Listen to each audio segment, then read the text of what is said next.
ओम Narayan Narayan Narayan Narayan. Kota factory season 2 परसों शुक्रवार को दोपहर को ठीक 12:30 ही नेटफ्लिक्स पर इसे सीजन 2 को रिलीज कर दिया गया था और मैं सब कुछ काम निपटाकर 1 बजे तक इसे देखने के लिए बैठ भी गया था। और मैंने तय किया था कि भाई कैसे भी करके आज ही यानी शुक्रवार को ही 4-5 बजे तक तो मैं इसका रिव्यू अपलोड कर ही दूंगा। पर 3 एपिसोड्स मैंने कंप्लीट किए, उसके बाद कुछ काम निकल आया और मुझे दूसरी जगह जाना पड़ा ट्रैवल करके, फिर समय नहीं मिला देखने के लिए। कल मैंने फिर दोनों एपिसोड्स देख लिए थे बाकी के, पर दूसरी जगह पर था। फिर जब अभी मैं यहाँ पर आया हूँ उसके बाद मैं ये वीडियो शूट कर रहा हूँ। सबसे पहले तो आप सभी मित्रों से मैं माफ़ी चाहता हूँ रिव्यू में देरी के लिए। जब मैंने इस सीज़न 2 कंप्लीट किया उसके बाद मैं बस जस्ट ऐसे ही गूगल पर गया, सर्च किया कि चलो देखते हैं कुछ न्यूज़ आर्टिकल्स वगैरह जो क्रिटिक्स वगैरह हैं उन्होंने क्या कहा है इसके बारे में। सर्च किया कोटा फैक्ट्री सीजन 2 और सबसे पहला ही जो आर्टिकल ऊपर ही मेरे सामने आया वो था हिंदुस्तान टाइम्स का इसका रिव्यू। उसका टाइटल देखिए क्या था, Kota factory season 2 review, popular पर प्रॉब्लमेटिक नेटफ्लिक्स शो। जो आपको आश्चर्यचकित कर देता है कि आखिर ये हंगामा किस बात का है भाई इस सीरीज को लेकर, मतलब ये हाइप किस बात की इस सीरीज को लेकर, ये उनको आश्चर्य हो रहा है। इनका ये पूरा आर्टिकल मैंने पढ़ा पर मैं खुद समझ नहीं पाया कि भाई इनको प्रॉब्लम किस बात से है। कोई भी ऐसा ठोस ऐसा कोई मुद्दा, ऐसी कोई बात वो आर्टिकल में नहीं रख पाए थे। ओवरऑल उनका कहने का ये तात्पर्य था कि भाई ये जो क्या कोचिंग इंस्टीट्यूट्स का ये जो कल्चर है ना, टॉक्सिक रियलिटी है, जो कोटा जैसे शहरों की जो कोचिंग इंस्टीट्यूट्स का टॉक्सिक कल्चर है, रियलिटी है, उसे ये सीरीज रोमांटिसाइज करती है। और ये शो अनएम्बिशियस है, डिलिबरेटली इग्नोरेंट है और वैभव का जो पात्र है वो अनलाइकेबल है। वो अपनी माँ का यूज़ करता है, दोस्तों को छेड़ता है, बुली करता है, वो सेक्सिस्ट है, कलरिस्ट है और ये सीरीज उन बातों को ग्लोरीफाई करती है, जस्टिफाई करती है एक प्रकार से, ऐसा इनका कहना है। फीमेल कैरेक्टर्स का पर्सपेक्टिव इसमें नहीं दिखाया गया है। कुल मिलाकर ऐसी कुछ बातें मैंने सीजन 2 को लेकर इस आर्टिकल में पढ़ी। और केवल ये सीजन 2 की बात नहीं है, सीजन 1 के बारे में भी उन्होंने ऐसी ही कुछ बातें कही कि भाई एक ठीक ठाक ही शो था, कुछ खास ऐसा मतलब जितने व्यूज़ उसको मिले हैं वैसा तो कुछ लगा नहीं वगैरह। मतलब सीजन 1 को भी उन्होंने एक प्रकार से क्रिटिसाइज ही किया है, उसकी आलोचना ही की है। अब इसका पूरा सारांश अगर मैं निकालूँ ना, जो भी बातें उन्होंने उस आर्टिकल में लिखी थी, एक ये कह सकता हूँ कि उनका ये कहना था ये जो कोचिंग इंस्टीट्यूट्स का कल्चर होता है वहाँ पर बच्चों पर तैयारी के नाम पर जो प्रेशर डाला जाता है उसको ये सीरीज रोमांटिसाइज करती है। जो बच्चे वहाँ पर मेहनत करते हैं, इतनी लगन से पढ़ाई करते हैं, उन बातों को इसमें रोमांटिसाइज किया गया है। और दूसरी तरफ आत्महत्या जैसा जो मुद्दा है उसको इसमें जितनी जगह देनी चाहिए थी, जितना समय देना चाहिए था, उतना नहीं दिया गया है। यानी शायद वो ये कहना चाहते हैं कि आत्महत्या हो, डिप्रेशन हो, एंग्जाइटी हो, इनको जितना रोमांटिसाइज किया जाना चाहिए था उतना इसमें नहीं किया गया है। देखिए सीजन 1 जब रिलीज हुआ था कोटा फैक्ट्री का, मैंने पूरा रिलीज होने दिया था, सारे एपिसोड्स उसके बाद रिव्यू किया था और मैंने उसे 10 आउट ऑफ 10 स्टार्स दिए थे और वो डिजर्व करता था वो सीजन 1, इसमें कोई संदेह नहीं है। और ये बात मैं मानता हूं कि सीजन 2 सीजन 1 जितना तो बिल्कुल परफेक्ट नहीं है। सीजन 1 में कई सारे अलग अलग पहलू थे, कैरेक्टर्स में अलग अलग बहुत सारी लेयर्स थी, कई सारी बातों को उन्होंने वहां पर कवर किया था। उतनी डेप्थ, उतनी इमोशनल डेप्थ हमें सीजन 2 में नहीं देखने को मिलती है। पर सीजन 2 हमें निराश भी बिल्कुल भी नहीं करता है, शुरुआत से आखिर तक हम इसके साथ बने रहते हैं। ये सीजन 2 भी मुझे उतना ही एंगेजिंग लगा। पर हाँ, जितनी इमोशनल डेप्थ होनी चाहिए थी वो नहीं थी। जैसे कि सीजन 1 में देखिए जो उदय का कैरेक्टर था, उसकी बिल्कुल एक जो दूसरी साइड हमें आखिरी एपिसोड में देखने को मिलती है ना, जहाँ पर वो एकदम ही हमें इमोशनल कर देता है। तो वैसे कुछ इमोशनल डेप्थ हमें सीजन 2 में उतनी देखने को नहीं मिलती है। पर जैसा कि मैंने कहा सीजन 2 हमें डिसअपॉइंट नहीं करता है। हालांकि मुझे भी इसकी एक बात प्रॉब्लमेटिक लगी, सही नहीं लगी। वो नहीं जो हिंदुस्तान टाइम्स में जो बातें कही है वो उस प्रकार से मुझे प्रॉब्लमेटिक नहीं लगी। मेरा एक अलग इशू है, अलग एक मुद्दा है जो मुझे इसमें जिस प्रकार से उसे रखा गया है वो मुझे सही नहीं लगा।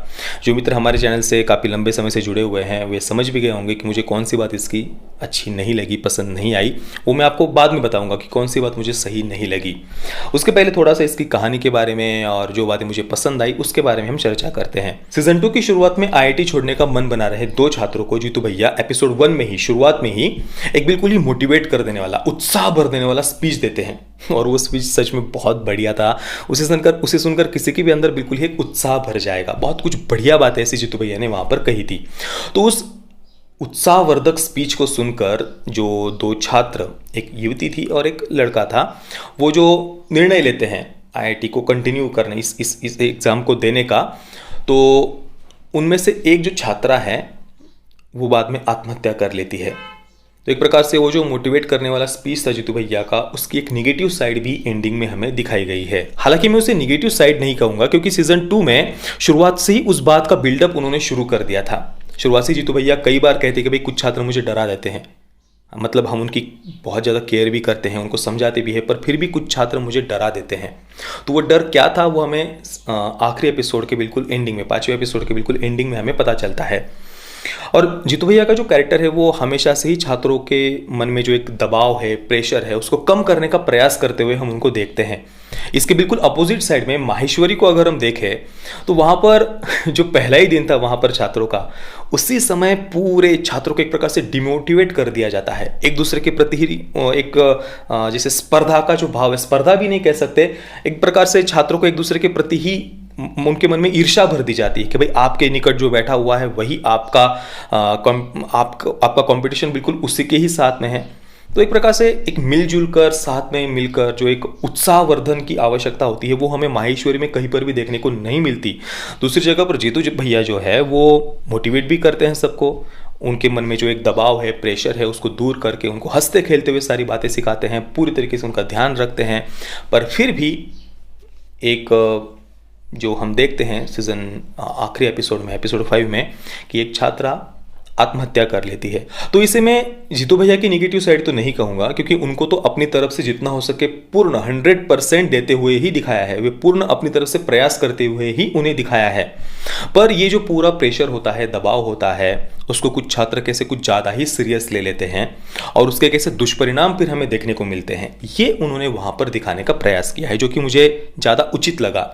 इसका जो ये पर्सपेक्टिव तो जो था इसका, वो मुझे ज़्यादा सही लगा। एक और बात, ये जब आत्महत्या की न्यूज़ आती है एपिसोड 5 में, उसके ठीक पहले सीन में जीतू भैया वहाँ पर कह रहे होते हैं कि भाई भगवान श्री कृष्ण ने श्रीमद् भगवद गीता में कहा है कि भाई कर्मण्येवाधिकारस्ते मा फलेषु कदाचन, हमें कर्म तो करना चाहिए पर कर्म के फल की हमें इच्छा नहीं रखनी चाहिए, अपेक्षा नहीं रखनी चाहिए। तो जीतू भैया वहाँ पर सबको समझा रहे होते कि भाई क्यों नहीं रखनी चाहिए, हमें तो बिल्कुल दुखी होना चाहिए, हमें तो मतलब वो हमें चिंतित होना चाहिए, परेशान होना चाहिए अगर जो रिजल्ट आया है उसे देख कर। पर उसके बिल्कुल अगले ही सीन में हम आत्महत्या वाली न्यूज़ सुनते हैं। तो इससे एक बात तो ये भी हमें दिखाई देती है कि भाई भगवान श्री कृष्ण ने जो बात कही है ना, उसमें हमें अपने मन से कुछ बातें नहीं जोड़नी चाहिए। जो एक जीवन का मूलभूत सिद्धांत श्रीमद् भगवद गीता में बताया गया है, भगवान श्री कृष्ण ने जो बताया है कि भाई हमारे हाथ में है कर्म करना, उसके फल की इच्छा हमें नहीं रखनी चाहिए। और इस बात को अगर हम सही तरीके से अनुसरण करते हैं इसका, तो फिर वो जो प्रेशर है, दबाव है, वो उतना नहीं रहता है।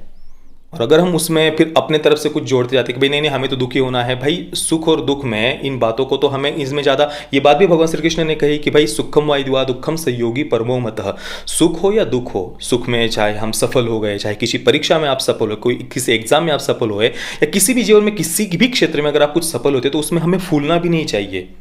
और मान लीजिए जीवन में कुछ समस्या आती है, पीड़ा आती है, दुख आता है, तो उसमें हमें हताश और निराश भी नहीं हो जाना चाहिए। ये बात भी भगवान श्री कृष्ण ने कही है। तो इसमें अपना लॉजिक डालकर अपने मन से कुछ कुतर्क हमें नहीं करना चाहिए। ये बात भी यहाँ पर हमें देखने को मिलती है, क्योंकि भाई जीवन के जो मूलभूत सिद्धांत होते हैं ना, वो कभी बदलते नहीं हैं, वो हर क्षेत्र में एक प्रकार से ही लागू होते हैं। और ये बात मैंने सीजन 1 के रिव्यू में भी बताई थी। इस एक बात के अलावा और भी कई सारी बातों को सीजन 2 में दिखाने का प्रयास किया है, जैसे कि हस्त मैथुन की लत, एग्जाम का डर, थोड़ी सी लव स्टोरी, हॉस्टल का खाना, हॉस्टल में बीमार पड़ना, उसके बाद में माँ का प्यार, रिजल्ट के बाद में कोटा का माहौल कैसा होता है, इन सब बातों को भी इन 5 एपिसोड्स में कवर करने का प्रयास किया है। यानी छात्रों के जीवन की कई सारी जो अलग अलग समस्याएं होती है छात्र जीवन की, उन्हें इसके माध्यम से उन्होंने दिखाने का प्रयास किया है। इन सारे विषयों में हस्तमैथुन की एक बात को छोड़कर बाकी विषयों पर ये सीरीज जो कहती है वो सारी बातें मुझे अच्छी लगी, सही लगी। पर हस्तमैथुन के विषय पर, हस्तमैथुन के बारे में इस सीरीज का जो टेक है वो मुझे सही नहीं लगा। जो सॉल्यूशन, जो मार्ग ये सीरीज छात्रों को दिखाती है वो उत्थान का नहीं तो पतन का मार्ग है। दोस्तों, हस्तमैथुन पर चर्चा वाला जो वीडियो है वो मैं हमारे दूसरे चैनल प्रतीक बोराडे पर अपलोड करने वाला हूँ। अगर उसे भी यही ऐड कर देता तो ये वीडियो बहुत ज़्यादा बड़ा हो जाता।